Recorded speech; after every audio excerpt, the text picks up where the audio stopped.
삼성전자의 차기 플래그십인 갤럭시 S26 시리즈, 퀄컴의 스냅드래곤이 아닌 삼성 파운드리의 최첨단 라인인 3나노 공정에서 생산된 엑시노스가 탑재될 것이라고 합니다.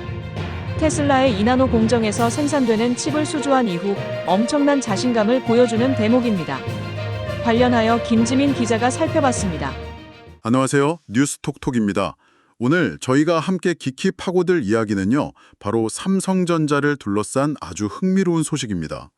최근 삼성전자 주가도 좋고 또 관련 부품 회사들 주가도 들썩이고 있는데, 이 배경에 차기 갤럭시 S20 모델에 퀄컴 스냅드래곤 대신 자체 개발한 엑시노스 칩을 전량 탑재할 수도 있다는 얘기가 나오고 있거든요. 이게 그냥 루머일까요? 아니면 테슬라 계약 이후에 얻은 자신감의 표현일까요? 네, 흥미로운 지점이죠. 오늘 저희는 이 소문의 배경, 그리고 이게 현실화된다면 삼성 파운드리가 과연 TSMC의 아성을 위협할 수 있을지, 이 부분을 최신 IT 뉴스 기사들과 기술 분석 보고서들을 바탕으로 집중적으로 파헤쳐 보겠습니다. 자, 바로 시작해 볼까요? 우선 말이죠. 최근에 나온 갤럭시 Z 플립 7에서도 이미 좀 변화의 조짐이 보였어요. 네, 맞아요. 국내 모델이는 전량에 엑시노스 2500 칩이 들어갔다는 보도가 있었잖아요.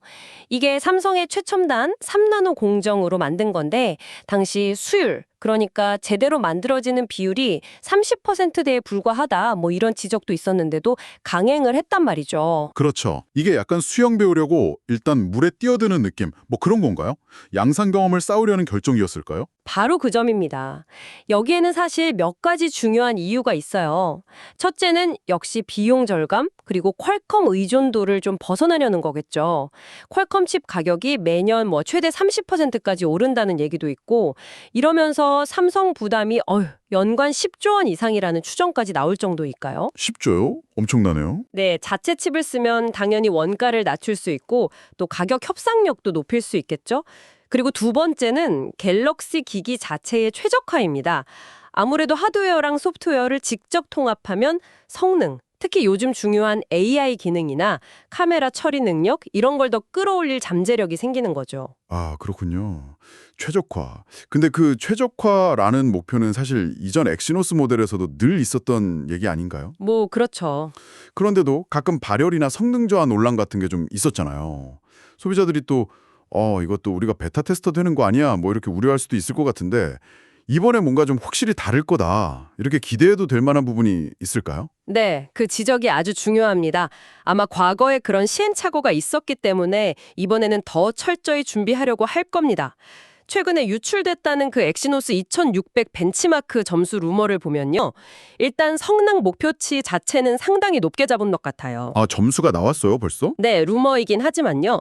긱벤치 6 기준으로 싱글코어 한 2810점, 멀티코어 9031점, 그리고 3D 마크 점수는 3135점, 이런 숫자들이 언급되는데, 이게 현재 스냅드래곤이랑 비슷하거나 일부는 좀 앞선다는 평가도 나오고 있습니다. 삼성 임원도 공식적으로 가능성을 언급하기도 했고요. 오, 성능 목표 자체는 정말 인상적이네요.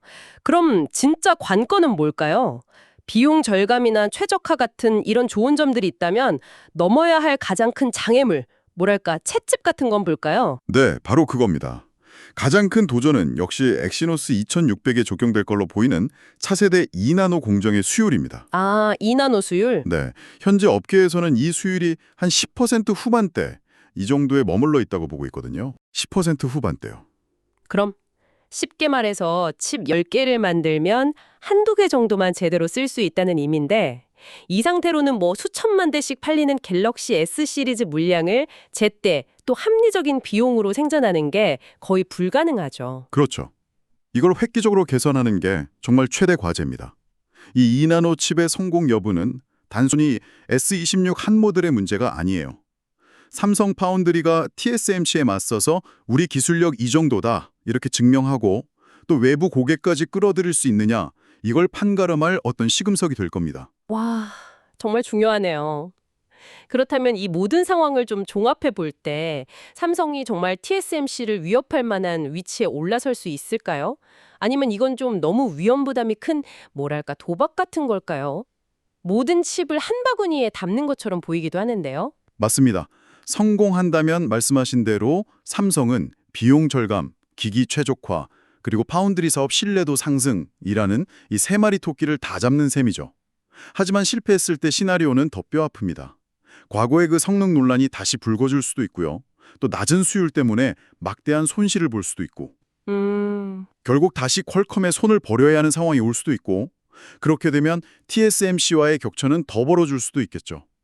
결국 삼성은 성능과 수율이라는 이 두 가지 어려운 문제를 동시에 해결하면서 비용 효율성까지 확보해야 하는 정말 극도로 어려운 도전에 직면한 겁니다. 그러네요. 어쩌면 삼성이 단기적으로 시장 최고 성능을 내는 것보다는 장기적으로 이런 수직 통합을 통한 통제력을 더 우선시하는 그런 전략적인 베킹을 하고 있다고 볼 수도 있겠습니다. 그렇군요. 정리해보자면 삼성의 이 엑시노스 완전 독립 시도는 성공했을 때 얻는 건 엄청나지만 실패했을 때 잃는 것도 그만큼 큰 정말 아슬아슬한 줄타기처럼 보이네요.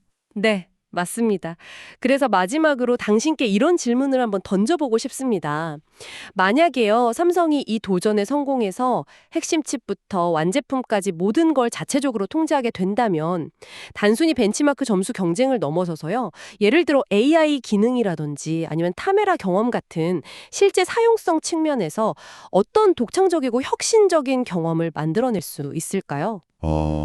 다른 경쟁사들이 그냥 범용 칩에 의존하는 것과는 달리 삼성이 이 하드웨어와 소프트웨어의 완전한 통합을 이뤄냈을 때 펼쳐질 미래, 그걸 한번 상상해보는 것도 상당히 흥미로운 지점일 겁니다. 네, 정말 생각해볼 만한 질문이네요. 오늘은 삼성의 엑시노스 전략과 그 미래에 대해 깊이 이야기 나눠봤습니다. 다음 시간에 더 흥미로운 주제로 찾아뵙겠습니다.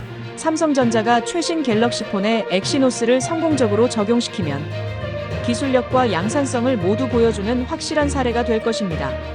이제 시선은 다시 HBM의 엔비디아 납품으로 모아지고 있습니다. 한동안 주춤했던 삼성전자가 이젠 정말 날개를 달고 날아갈 수 있을까요? 여러분은 어떻게 보셨나요? 댓글로 여러분의 의견을 공유해주세요.